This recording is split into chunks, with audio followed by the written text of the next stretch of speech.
வணக்கம் நண்பர்களே, divine miracle YouTube சேனலுக்கு உங்களை வரவேற்கிறேன்.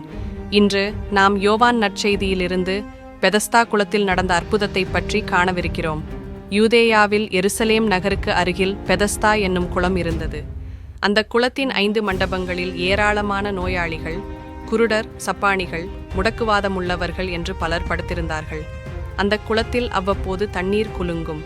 தண்ணீர் குலுங்கியவுடன் முதலில் குளத்தில் இறங்குபவர் எந்த நோயால் பாதிக்கப்பட்டிருந்தாலும் சுகமடைவார் என்ற நம்பிக்கை மக்களிடம் இருந்தது. அந்த குளத்தின் அருகே 38 வருடங்களாக முடக்குவாதத்தால் பாதிக்கப்பட்ட ஒரு மனிதன் இருந்தான்.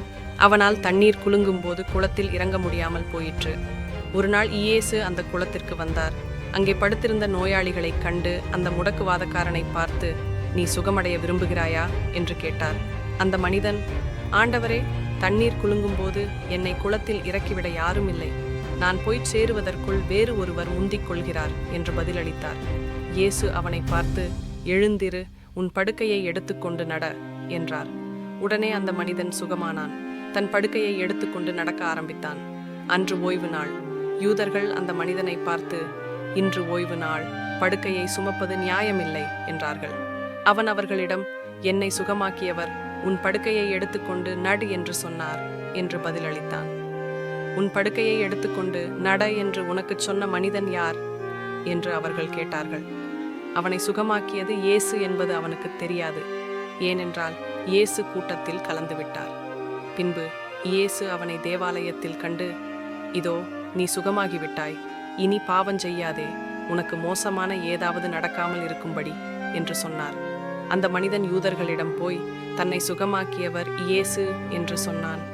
இயேசு ஓய்வு நாளில் இந்த அற்புதத்தை செய்ததால் யூதர்கள் அவரை துன்புறுத்த ஆரம்பித்தார்கள். நண்பர்களே, இந்த அற்புத நிகழ்வு நமக்கு என்ன கற்றுத்தருகிறது? இயேசுவுக்கு எல்லா விதமான நோய்களையும் குணமாக்கும் வல்லமை உண்டு. நாம் எவ்வளவு காலம் நோயால் பாதிக்கப்பட்டிருந்தாலும் இயேசுவிடம் விசுவாசம் வைத்தால் அவர் நம்மை சுகமாக்குவார். இயேசு நம் மீது இரக்கம் கொண்டவர். நம் துன்பங்களை காணும்போது அவர் நமக்கு உதவி செய்ய விரும்புகிறார். இந்த கதை உங்கள் இதயத்தை தொட்டிருக்கும் என்று நம்புகிறேன். இந்த வீடியோவை உங்கள் நண்பர்களுடனும் குடும்பத்தினருடனும் பகிர்ந்து கொள்ளுங்கள். டிவைன் மிராக்கிள் சேனலை சப்ஸ்கிரைப் செய்ய மறக்காதீர்கள். நன்றி, வணக்கம்.